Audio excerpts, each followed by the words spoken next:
where have all the metalheads gone? Over the last 15 years, there has been a noticeable decline in metal listeners. So I'm going to give you the top bands of the last 15 years that are contemporary bands. Most people listen using a streaming platform, and since Spotify is the one that actually publishes their numbers, that's the one that we can use. So we'll start with Bring Me the Horizon.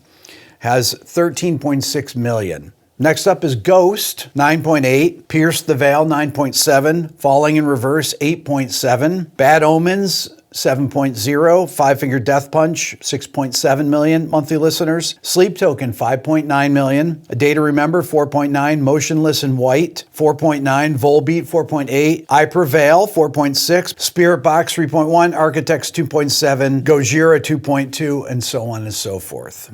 There's only one band that has over 10 million monthly listeners, which is Bring Me the Horizon at 13.6. Now let's do a comparison of heritage bands, older bands, if you will. And we're going to do them by their current monthly listeners.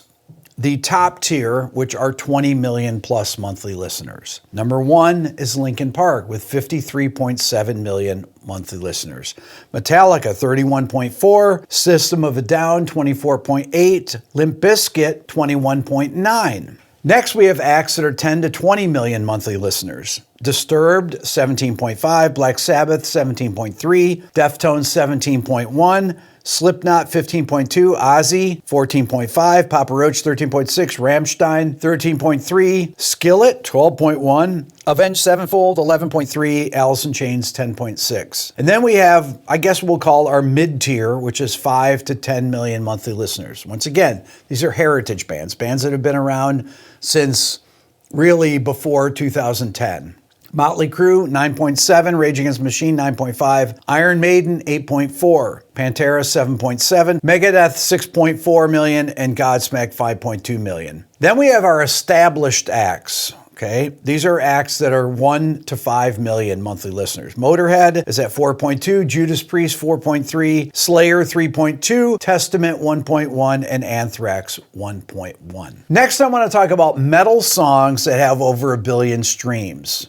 This is actually really surprising. There are only 16 metal songs with over 1 billion streams. Now, if you think really hard, you can probably think of a few of them, but you might be surprised where they are on this list. We begin with Linkin Park's In the End, which has 2.8 billion streams. The song Numb by Linkin Park has 2.5 billion.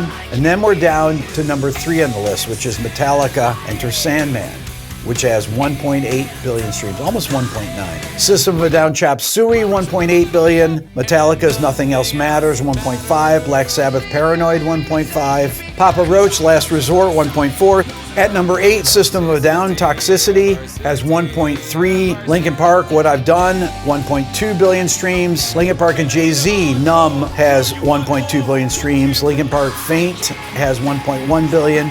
Then we're down to Rage, Killing in the Name, 1.1. Master of Puppets, 1.1. One Step Closer, 1 billion. Slipknot Duality has 1 billion. And Limp Bizkit Break Stuff has 1.02 billion streams. That is it. Now, why is that? What has happened to metal over the years? That reminds me of an article I read in EQ magazine from the year 2000 with producer Terry Date. If you don't know Terry Date produced bands like Deftones, Soundgarden, Pantera, Limp Bizkit, a lot of metal bands. Incredible producer. And the last question in the interview was, how do you feel about the current mainstream success of the really hard-sounding bands? Is it going to stick around for a while? Mind you, this is the year 2000. And he said, yeah, it'll stick around for about 7 years. Then something else will take over.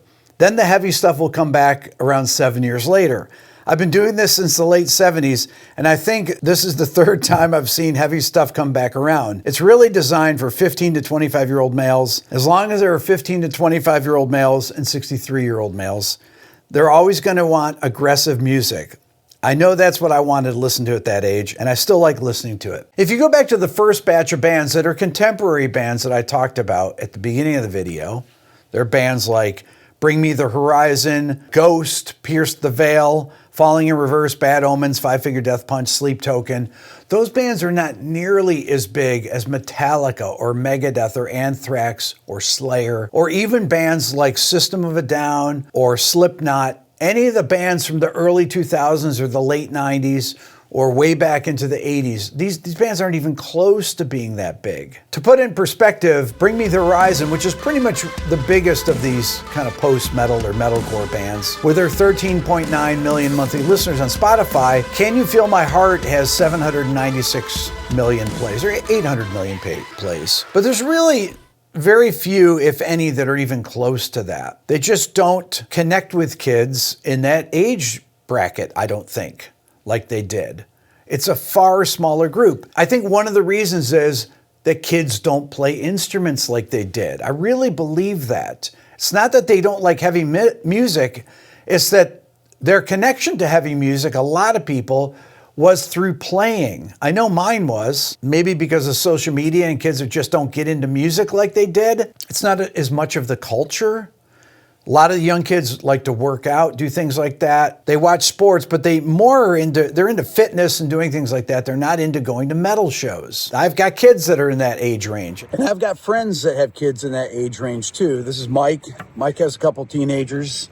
Yeah, it's pretty wild because I find, if you're 15 and you just traded in Baby Shark for Little Boozy, there's not much edgy stuff happening with musicians, whether it's because they don't play music at home. And if they do play music at home, my God, they're in their bedroom, next to their parents' bedroom, fiddling around on a Line 6 Helix with their headphones on. They don't leave school, raging from having a hard day at school, coming out being like, you know what, I'm gonna get with my boys and we're gonna just, crush some Pepsi cans on our hand and make some drop C music and have a vibe. I mean, I think what we're missing right now is like a lifestyle, a vibe. Like that's what Metallica had. We were talking about the 1999 Woodstock, the performance by Korn. And if you look at this, these are all teenagers. They're going crazy, moshing there. And the one thing that you don't see are phones. Or parents. We went to things like Woodstocks when we were 13, not just 15. It was a good time. And that's when you're at the age where you take chances and you really believe in things. And that's how society's built. So what kind of music are they listening to, Mike? I would say Young Boy is up there. NBA Young Boy, and then, Lil Boozy just dropped a couple tracks, which are good. I'm not against it. It's just, where's the heavy guitars? Where's the feeling of, rock and heavy music spoke to people that were outsiders and people that needed somewhere to go. And it was great. It was a good time. And I hope it comes back. Love to know your thoughts. Hit subscribe, leave a comment. Thanks for watching.